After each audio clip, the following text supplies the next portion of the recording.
medics on their way, which took about 15 minutes of her just sitting there, but no life-saving measures were even attempted. ICE had all their vehicles parked there, and so the ambulance couldn't get through. They had to park at the end of the block and walk in. So about 5 EMS paramedics came, and then they, I assume, administered care, whatever, examined her, and at that point they carried her out by her limbs. She was completely limp. They didn't have a stretcher. She was just carried out like a stack of potatoes. That is a witness who lives on the street where an ICE agent shot and killed a woman in her car yesterday in Minneapolis. Welcome to the fourth hour of Morning Joe at 6 a.m. on the West Coast, 9 a.m. in the East. And it's 8 o'clock in Minneapolis. And we begin this hour with the latest developments out of Minnesota and that fatal shooting of a woman in her vehicle by an ICE officer. We're going to walk you now through what the video shows happened. Video, we should warn you, that is disturbing. We will note that we don't know yet what happened before the camera began recording. So, first, the video starts with a gray SUV speeding off and then a gray truck pulling up to the left side of the maroon SUV. 2 officers get out of the truck and approach the SUV, a Honda Pilot, with one of them abruptly pulling on the driver's door handle. The driver then puts the car in reverse, appearing to try to turn away from the scene. You're seeing it in slow motion now. That's when another officer approaches the front of the vehicle. You then see the officer in front of the car fire a shot into the windshield. And as the driver continues to turn to the right, the officer is now to the side of the vehicle, he then fires 2 more shots into the driver's side window as the car simply moves past the officers. It's not clear from the videos if the vehicle makes contact with the officer, and there is no indication of whether or not the woman had interactions with ICE agents earlier. After the shots were fired, the driver accelerates and crashes into parked cars near the curb and a light pole.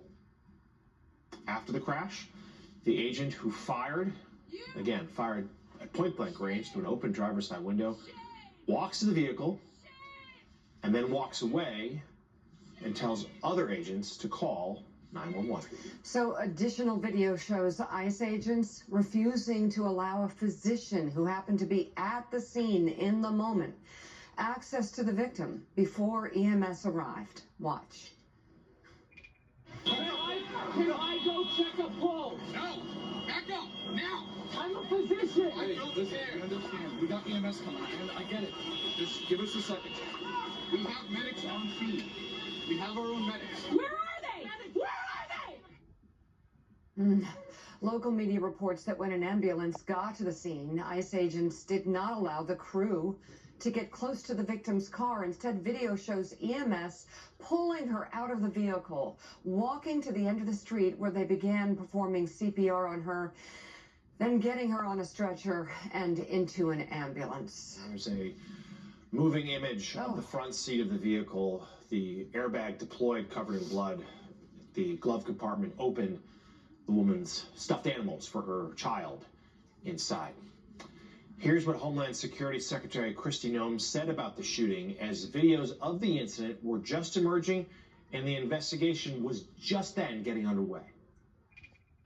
It was an act of domestic terrorism.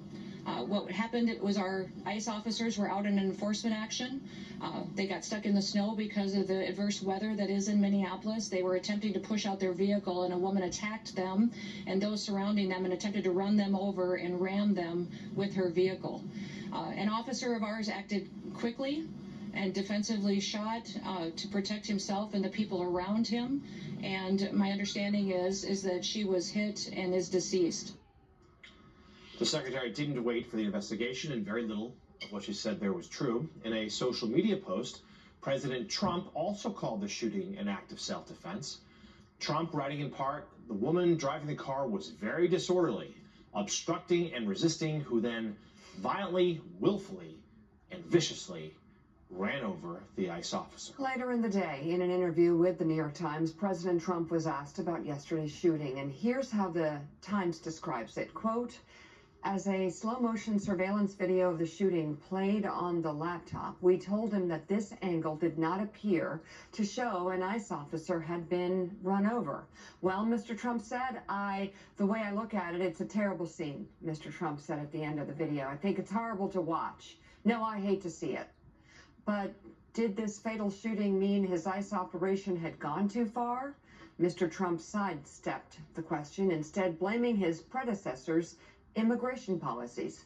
Mr. Trump's willingness to make a near immediate conclusion about the deadly shooting appeared to be at odds with one of his own senior advisors. Tom Homan, Mr. Trump's border czar, told CBS News that he would not make a judgment call on the video circulating on social media of the shooting. Let the investigation play out, Mr. Homan said, and hold people accountable based on the investigation. Take a listen. The investigation just started. Just started. You say you can't comment on the video, which many Americans are seeing and reacting to. I'm not going to make a judgment call on one video when there's 100 videos out there. I wasn't on the scene. I'm not an officer that may have body cam video.